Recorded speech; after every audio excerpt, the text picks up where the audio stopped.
હવે વાત કરીશું દક્ષિણ ભારતમાં જળબંબાકારની સ્થિતિની।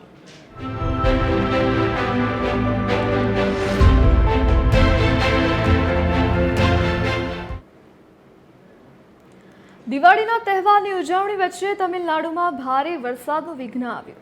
વહેલી સવારથી ચેન્નઈમાં ધોધમાર વરસાદ વરસ્યો, જેના કારણે શહેરના ઘણા વિસ્તારો પાણીમાં ડૂબી ગયા છે અને માર્ગ તેમજ હવાઈ વાહન વ્યવહાર ખોરવાઈ ગયો છે। ચેન્નઈમાં સતત 2 દિવસથી પડી રહેલા વરસાદને કારણે ઘણા નીચાણવાળા વિસ્તારોમાં ઘૂંટણ સુધી પાણી ભરાઈ ગયા છે। પૂર્વ કોસ્ટ રોડ પર આવેલા વેલાચેરી, મેદાવક્કમ જેવા વિસ્તારો વરસાદથી સૌથી વધુ અસરગ્રસ્ત થયા છે। તો બીજી તરફ નીલગિરી જિલ્લામાં ભૂસ્ખલનની ઘટનાઓ નોંધાઈ છે, જેના પગલે નીલગિરી માઉન્ટેન રેલવે રૂટ પરની ટ્રેન સેવાઓ રદ કરવાની ફરજ પડી છે।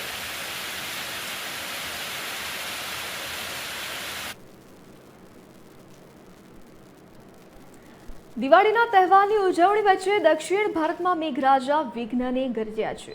તમિલનાડુ, કર્ણાટક અને કેરળમાં છેલ્લા 2 દિવસથી ભારે વરસાદ પડી રહ્યો છે, પરંતુ સૌથી વધુ ખરાબ હાલત ચેન્નાઈની છે। ચેન્નાઈમાં ઠેર ઠેર રસ્તાઓ પર પાણી ભરાઈ ગયા છે। એરપોર્ટના રનવે પર પણ પાણી ભરાઈ ગયા છે, જેના કારણે જનજીવન અસ્તવ્યસ્ત થઈ ગયું છે।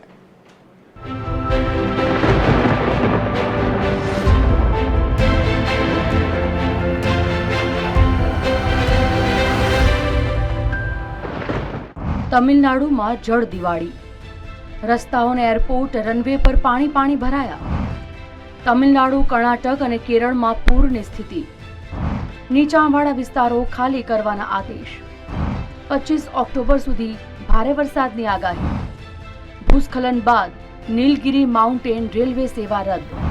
ચેન્નઈમાં સોમવારે સવારથી ધોધમાર વરસાદ પડતા પૂર જેવી સ્થિતિ સર્જાઈ છે।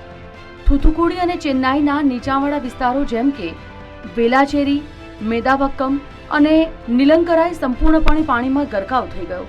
રસ્તાઓ પર ઘૂંટણસમા પાણી ભરાયેલા હોવાથી વાહન વ્યવહાર ખોરવાયો છે। ચેન્નઈ એરપોર્ટના રનવે પર પાણી ભરાવાને કારણે હવાઈ સેવાઓ પણ પ્રભાવિત થઈ છે। 2 દિવસમાં અહીં 10 મિલીમીટરથી વધુ વરસાદ નોંધાયો। આ વરસાદ દક્ષિણ પૂર્વ અરબ સાગર અને લક્ષદ્વીપ પર સક્રિય થયેલા લો પ્રેશર ક્ષેત્રના કારણે પડી રહ્યો છે। માત્ર તમિલનાડુ જ નહીં, IMDએ કેરળ, લક્ષદ્વીપ અને દરિયાકાંઠાના કર્ણાટક માટે પણ ભારે વરસાદની આગાહી કરી છે। આગામી 22 થી 25 ઓક્ટોબર દરમિયાન બેંગાલુરુમાં પણ ભારે વરસાદની શક્યતા છે, જેના પગલે હવામાન વિભાગે યલો એલર્ટ જાહેર કર્યું। નીલગિરી જિલ્લામાં તો ભૂસ્ખલનની ઘટનાઓ પણ નોંધાઈ છે, જેના કારણે માઉન્ટેન રેલવે સેવાઓ રદ કરવી પડી છે। વરસાદની ગંભીર પરિસ્થિતિને જોતા તમિલનાડુના મુખ્યમંત્રી M.K. સ્ટાલિને તાત્કાલિક પગલાં લીધા। તેમણે સ્ટેટ ઇમરજન્સી ઓપરેશન સેન્ટરના કલેક્ટરો સાથે વિડીયો કોન્ફરન્સ દ્વારા બેઠક યોજી હતી। સીએમ સ્ટાલિને અધિકારીઓને સ્પષ્ટ નિર્દેશ આપ્યો છે કે દરિયાકાંઠાના અને નીચાણવાળા વિસ્તારોના લોકોને તાત્કાલિક સુરક્ષિત સ્થળોએ ખસેડવામાં આવે। 22 ઓક્ટોબરની આસપાસ દક્ષિણ પૂર્વ બંગાળની ખાડીમાં લો પ્રેશર સિસ્ટમ સક્રિય થવાની આગાહી છે, જે વરસાદને વધુ તીવ્ર બનાવી શકે છે। હવામાન વિભાગે ચેતવણી આપી છે કે કેરળ અને કર્ણાટકના દરિયાકાંઠે 55 કિલોમીટર પ્રતિ કલાકની ઝડપે પવન ફૂંકાઈ શકે છે। માછીમારોને દરિયો ન ખેડવાની સલાહ આપવામાં આવી છે।